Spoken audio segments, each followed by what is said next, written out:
একটি তরমুজ নিয়ে কাটাকাটি করব এবং সেই তরমুজের ভিতরের অংশ আমরা তৈরি করব। এটা কিভাবে তৈরি করা যায় দেখব। তো আমরা এখান থেকে ফ্রেম সাইজ নেব, 1280x1280 নেব ক্রিয়েট।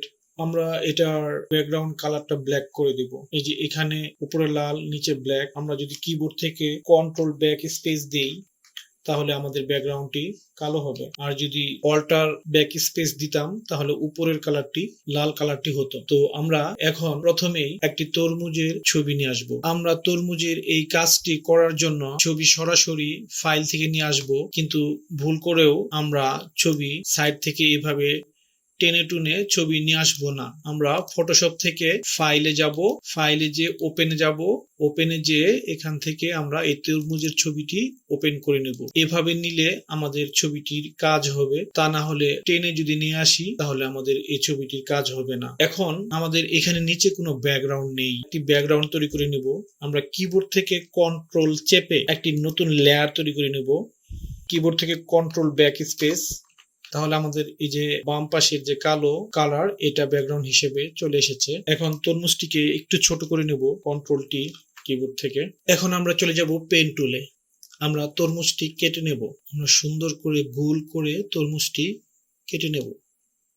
পেন টুল দিয়ে সুন্দর করে এঁকে নেব। নেওয়ার পর আমরা চারপাশে ঘুরিয়ে এই মাথার সাথে এই মাথা অ্যাড করে দেব। কিবোর্ড থেকে কন্ট্রোল এন্টার। এখন আমাদের এই তরমুজের লেয়ারটি সিলেক্ট করতে হবে। লেয়ার সিলেক্ট করে আমরা কিবোর্ড থেকে কন্ট্রোল এক্স, তাহলে আমরা দেখতে পাচ্ছি আমাদের তরমুজের যতটুকু অংশ আমরা কেটেছি ততটুকু অংশ কেটে গিয়েছে। এখন এটাকে ফিরিয়ে আনার জন্য কিবোর্ড থেকে কন্ট্রোল শিফট ভি, তাহলে আমরা দেখতে পাচ্ছি আমাদের তরমুজের হাইড হয়ে যাওয়া অংশটুকু ফিরে এসেছে। এখন এখানে একটি লেয়ার তৈরি হয়েছে, আমরা যে কেটে নিয়েছি পেন্ডুল দিয়ে যে শেপ, আমরা শেপটা রাখবো না, আমরা শেপ ডিলিট করে দেবো। আমাদের শেপের কোনো প্রয়োজন নেই। শেপটা থাকলে এখানে যে প্রবলেমটি হয় সেটা হচ্ছে আমরা যদি ব্যাকগ্রাউন্ডটি অফ করি, এই যে এখানে দাগ থাকে, তো আমরা শেপ ডিলিট করে দেবো, কোনো প্রয়োজন নেই।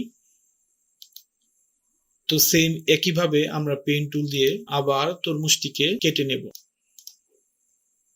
কিবোর্ড থেকে কন্ট্রোল এন্টার। এখন নিচে আমাদের এই তরমুজের যে লেয়ার রয়েছে এই লেয়ারটিকে সিলেক্ট করব, তারপর কিবোর্ড থেকে কন্ট্রোল এক্স এবং এটাকে ফিরিয়ে আনার জন্য কন্ট্রোল শিফট ভি, এবং আমাদের আবার যে শেপ তৈরি হয়েছে এই শেপ আমরা কেটে দেব এবং কাটাকৃত তরমুজ আমরা একটু ফাঁকা করে নেব।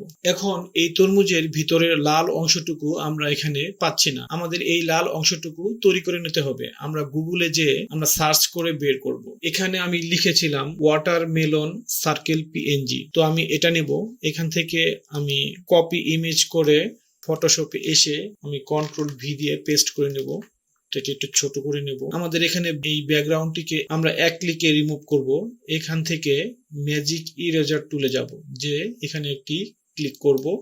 আমরা দেখতে পাচ্ছি খুব সুন্দরভাবে আমাদের ব্যাকগ্রাউন্ড রিমুভ হয়ে গিয়েছে। এটার লেয়ার সিলেকশন রেখে আমরা কন্ট্রোল টি চেপে ধরে আবার কিবোর্ড থেকে কন্ট্রোল চেপে আমরা মাউস দিয়ে এটাকে উপরে তুলে দেব। এখন এটাকে টেনে এনে এখানে বসানোর চেষ্টা করব। আমরা এখানে যতক্ষণ না পর্যন্ত সুন্দর করে এখানে বসে সে পর্যন্ত আমরা চাপিয়ে ছোট বড় করে সুন্দর করে বসানোর চেষ্টা করব। একটু বড় করে নিলে সুবিধা হবে আমাদের।